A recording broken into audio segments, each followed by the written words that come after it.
আমরা সংবাদ মাধ্যমের থেকে জানতে পারলাম যে রাষ্ট্রপতি ম্যাডামের কাছে সন্দেশখালীর কিছু নির্যাতিতা মহিলাকে নিয়ে যাওয়া হয়েছে। তাহলে আমরা কারা? আমরা তো সবাই সন্দেশখালী আন্দোলন বা নির্যাতিতা, আমরা সবাই তো গেছিলাম প্রধানমন্ত্রী PM স্যারের সাথে দেখা করতে। তাহলে আমাদেরকে ছাড়া রাষ্ট্রপতি ম্যাডামের কাছে কারা গেল? আমরা তাহলে কারা? অনুপ দাস, খবর পেয়েছি যে অনুপ দাস নিয়ে গেছেন। অনুপ দাস তো ভিতরে শিবুর কাছ থেকে মাস গেলে 10,000 টাকা করে শিবুর হাজারের কাছ থেকে মাস গেলে পয়সা নিত। তাহলে ওনার সাথে খবর আছে যে পদ্মা মন্ডলও গেছেন। তাহলে কি আমরা এটাই জানবো যে পদ্মা মন্ডল টিএমসির লোক, উপরে বিজেপি করে? আর আমরা নির্যাতিত মায়েরা যদি সন্দেশখালীতেই পড়ে আছি, তাহলে আমাদের মুখ নিয়ে কারা গিয়েছে এটা তো আমাদের জানার প্রয়োজন আছে।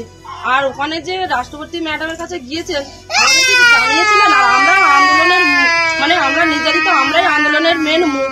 আমাদেরকে না নিয়ে গিয়ে অন্য কাউকে সাজিয়ে নিয়ে গেছেন। ওনার সাহসটা কে দিয়েছেন? টিএমসি থেকে কি এটা কি টিএমসি পার্টির থেকে কি উনি শিবু হাজার থেকে কি গোপনে গত কয়েকদিন ধরে সন্দেশখালী একটা ভিডিও ভাইরাল হয়। বিজেপির মন্ডল সভাপতি গঙ্গাধর কয়াল তিনি বলেন যে 2,000 টাকার বিনিময়ে ধর্ষণে কনভার্ট করা হয় এবং মোবাইলের বিনিময়ে। ঠিক আমরা আগের থেকেই বলে আসছি যে সন্দেশখালী মহিলা নির্যাতন, নারী নির্যাতন এগুলো নাটক বিজেপির, ষড়যন্ত্র বিজেপির, চক্রান্ত বিজেপির। ঠিক তার প্রমাণ আমরা আস্তে আস্তে এই ষড়যন্ত্রের পর্দাফাশ হচ্ছে। প্রথম গঙ্গাধর কয়াল এবং পরবর্তী সময় একটা ভিডিও দেখছি, এটা রেখা পাত্র বিজেপি প্রার্থী, তিনি বলছেন রাষ্ট্রপতির কাছে যাদেরকে নিয়ে যাওয়া হয়েছে তারা কারা।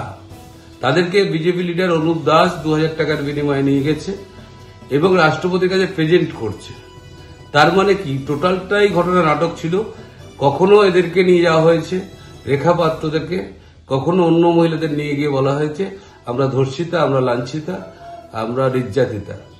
এই জঘন্য ষড়যন্ত্রে সন্দেশখালীর মহিলাদের যে অসম্মান হয়েছে এবং সঙ্গে সঙ্গে সারা বাংলার মহিলাদের অসম্মান হয়েছে ভারতবর্ষের বুকে, এই বিজেপির মতো রাজনৈতিক দল এই ষড়যন্ত্র লিপ্ত থাকে। কারণ এদের এই জঘন্য নির্লজ্জ রাজনীতিটা তারা সারা ভারতবর্ষ কায়েম করতে চায়। তাই আমার মনে হয় এর ধিক্কার জানানো উচিত। আমার মনে হয় এরপর মানুষ এর প্রতিবাদ করবে।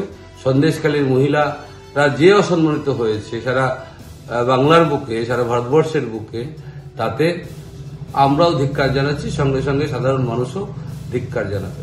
ধন্যবাদ।